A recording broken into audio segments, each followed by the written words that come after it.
ஆரம்பிக்கலாமா அஃபி? ஆரம்பிக்கலாம். ஒரு பேன் வச்சுட்டு 2 டேபிள் ஸ்பூன் ஆயில் நல்லா சூடானதும் பூண்டு, பச்சை மிளகாய், கருவேப்பிலை போட்டு வதக்கிட்டு ஆனியன் 2 ஆட் பண்ணி நல்லா பொன்னிறமாக வறுத்துக்கோங்க. கூடவே தக்காளி ஆட் பண்ணிவிட்டு நல்லா வதக்கினதும் உப்பு, chilli powder, garam masala add பண்ணி பச்சை வாசனை போகிற அளவுக்கு வதக்கி எடுத்துக்கோங்க. இப்போ 2 முட்டையை நல்லா பீட் பண்ணி உப்பு போட்டு பீட் பண்ணி வச்சுருக்கோம்.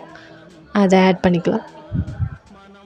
ஆட் பண்ணிவிட்டு கொஞ்ச நேரம் மூடி வச்சுட்டு ஒரு 5 மினிட்ஸ் ஆகட்டும்.